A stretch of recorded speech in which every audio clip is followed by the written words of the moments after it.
Okay guys, so this is part 2 of our video.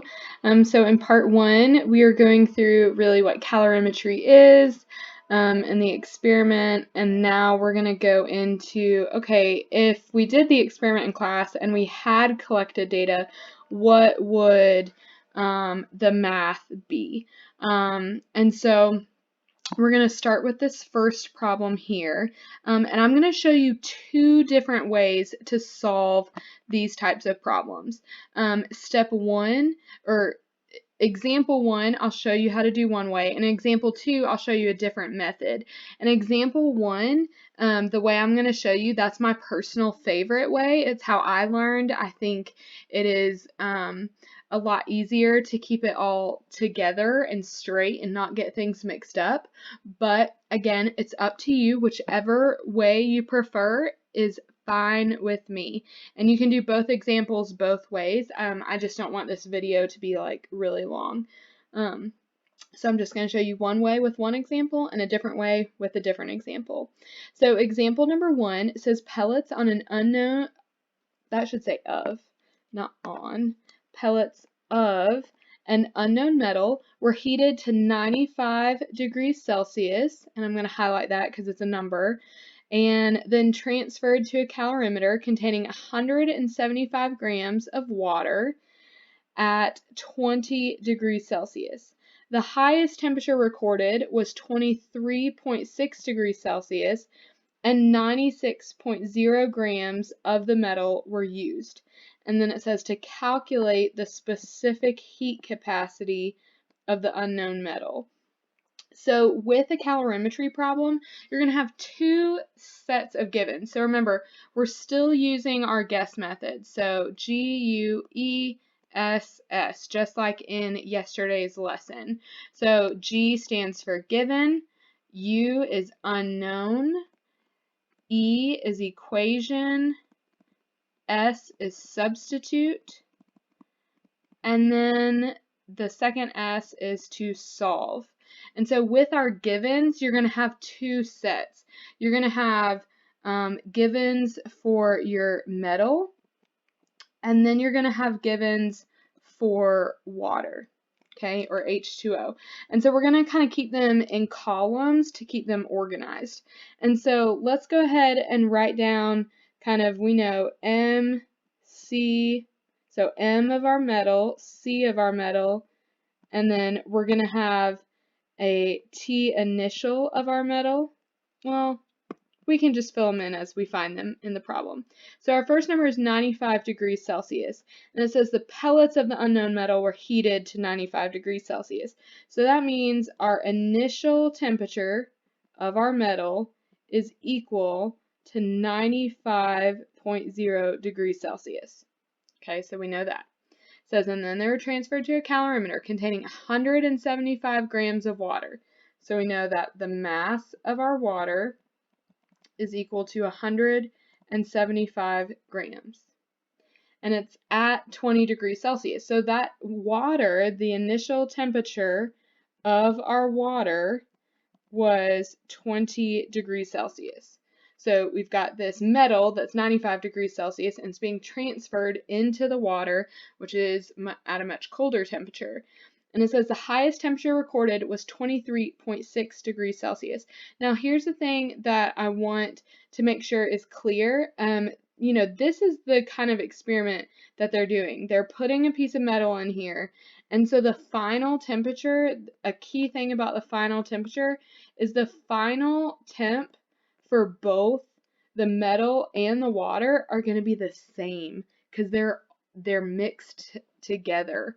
And so when they're telling us that the highest temperature recorded was 23.6 degrees Celsius, that means that the final temperature for both water and the metal is 23 degrees Celsius. But I'm still going to write it in both columns so that I have that there.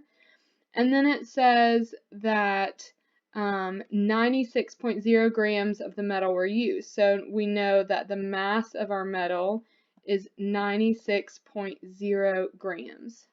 Okay, so this is great. Now, something else we know that's not mentioned in the problem, but you should just know from previous videos is we always know the specific heat of water. They're not always going to mention it in a problem because they kind of expect you to know it. If we were in class, this would be one of the values that's on the back of your periodic table. So again, just make sure you star the specific heat of water or just put it somewhere easily that you'll remember. But so the specific heat of water is 4.184 joules per grams degrees Celsius. So we know all of this information. Now, because they are describing a calorimetry experiment, okay, where we have all of this numbers, we use one of our assumptions to start off our problem. So we start off our problem, right? So we have our givens, we have our unknowns. Well, our unknown is the specific heat of our metal. That's what we're looking for. They want to know the specific heat capacity of our metal. And so for our equation here, our equation has to start off with our assumption that all the heat absorbed by the water is the heat released by the substance. So what we do is we say, okay, Q of water is equal to Q of our metal. And we know that there's a formula for Q. We know that all of our Q's are equal to M times C times delta T.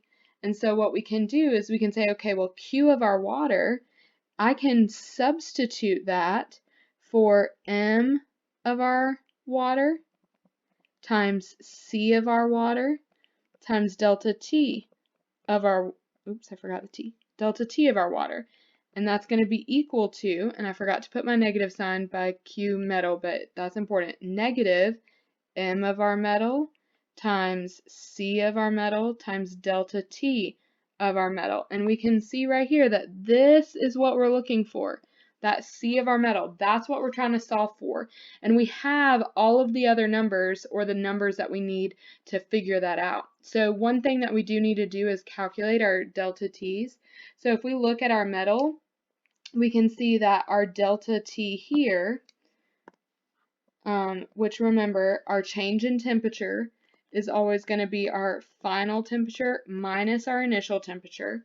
So for our metal, our final temperature is 23.6 degrees Celsius, and we subtract 95.0 degrees Celsius, and that is going to give us negative 71.4 degrees Celsius.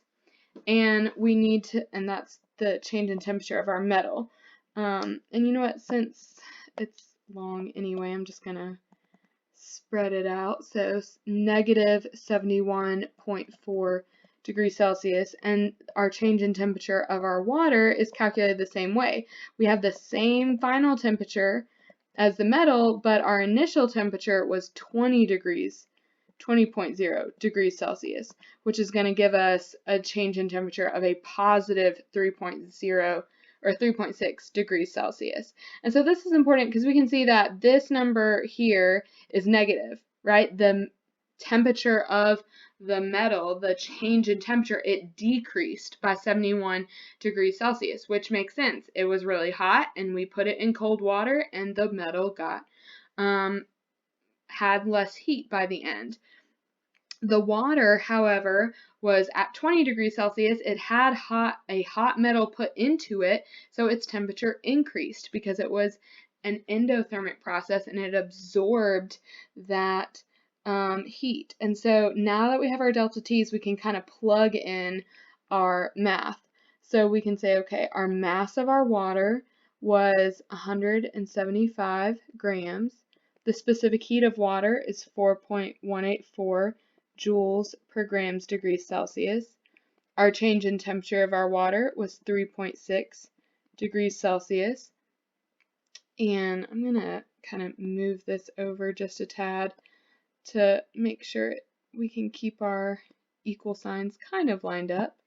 And it's equal to a negative mass of our metal, which is 96 grams, 96.0 grams, times our specific heat of our metal, which we do not know, times our change in temperature of our metal, which was negative 71.4 degrees Celsius. So we have written our givens, our unknown, we've done our equation, we've substituted in all our numbers.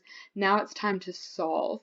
Now when you're solving this, all those numbers can look really intimidating. And so what I recommend doing is just taking your equal sign and looking at one side at a time. So if we look at our left side of our equal sign, we see 3 numbers and they're all being multiplied. So we can go ahead and do that in our calculator. And so if you go ahead and calculate all of that information, you will get 2,635.92 joules. Because what you'll see is that the grams here cancel out with grams and degrees Celsius cancels out with degrees Celsius. So all you have left here is joules. And then on the right side, the way we can simplify is we can multiply the 96 and then negative 71.4. And since that negative is there, negative 96 times negative 71.4 is going to give you a positive 680 or 6,854.4. And we have no units that cancel out, so it's going to be grams degrees Celsius still times our specific heat of our metal. Now, again, in case it's not like super clear to you, all of these numbers are being multiplied. So when I put 2 parentheses side by side, that means they're being multiplied. My parentheses just kind of help me personally, and I've seen it with a lot of math people, keep their units with their numbers kind of organized. And so remember, our goal always is to solve for the specific heat of our metal. So in order to get it by itself, okay, you have to do the opposite of the math. You have, in order to move 6,854.4 to the left side of the equal sign, we have to do the opposite of the math. So since it's being multiplied by our specific heat of our metal, we're going to divide by that number on both sides of our equation. So we're just going to put our division symbol and put it on both sides. And so what we can see is that on the right side, all of that is going to cancel out our grams, our degrees Celsius, so that all that's left on the right side of the equation is the specific heat of our metal. And on the left side, we can see that none of our units cancel out. So we just have joules per gram degrees Celsius. You kind of have to leave the division symbol between the units. And then when we divide, we know that we put the 2,635.92 into our calculator first because it's in our numerator and on the top. And so when you divide those two numbers, you get 0.38. And you get some other things too, but again, we're round. We're normally going to keep 2 numbers after our decimal. And so that is our answer. And you can see that this is kind of a long problem. And I'm going to show you another example with a different way to do the problem. But hopefully with kind of being able to have the examples in front of you, you'll be able to tackle these problems on your own. And the Zoom sessions will help if you attend, if this is really kind of confusing to you. So what we're going to do with number 2 is I'm going to show you a different way to do it. So this kind of little star message underneath the data table, you can solve this the same way as example 1, or you could break it into steps. Okay, and so example number 2 says you have an unknown silver metal and need to determine the identity. Okay, you perform an experiment with a coffee cup calorimeter and you collect the following data. So they tell us that the mass of the cups and the water is 142.99 grams, and the mass of the cup, so just the empty cups, would be 6.76 grams. So in order to figure out the mass of our water, we would kind of have to subtract these two values. And if you subtract both of them, you should get 136.23 grams. And the nice part about this is that the data table kind of labels all of the numbers for us, so it kind of takes out some of that guesswork. But our initial temperature of the water is 24 degrees Celsius, and then when they add our metal into it, it's 27 degrees Celsius. Now, there's this little asterisk here because remember, the final temperature of the water is the final temperature of the water and our metal. It's both. And so the mass of our metal is 68.11 grams, and the initial temperature of the metal before it was put into the water is 100 degrees Celsius. And so if you would like to solve it in steps, I'm going to show you how to do that. If you would like to, you can pause the video and try to solve this the same way as number 1 on your own. That way you can kind of see how you do and watch me solve it after you press play, and you can check your answers. But if you're going to do this, then in steps, then step number 1 is to calculate the Q of water. So remember, this means Q of water would be equal to the mass of our water times the specific heat of our water times the change in temperature of our water. So in order to do that, we need to actually calculate the delta T of our water, which would be the final temperature minus our initial temperature, which in the case of water, the final temperature was 27.0 degrees Celsius minus the initial temperature of 24.0 degrees Celsius, which would give us 3 degrees Celsius. So our change in temperature of our water, delta T of water, is 3 degrees Celsius. So we can kind of plug this in simply. So Q of water is equal to the mass of our water, so we subtracted the cups and the cups plus the water to get 136.23 grams. Now, the specific heat of water, again, is just something you're supposed to have handy and on hand and like ready to memorize or whatnot, is 4.184 joules per grams degrees Celsius.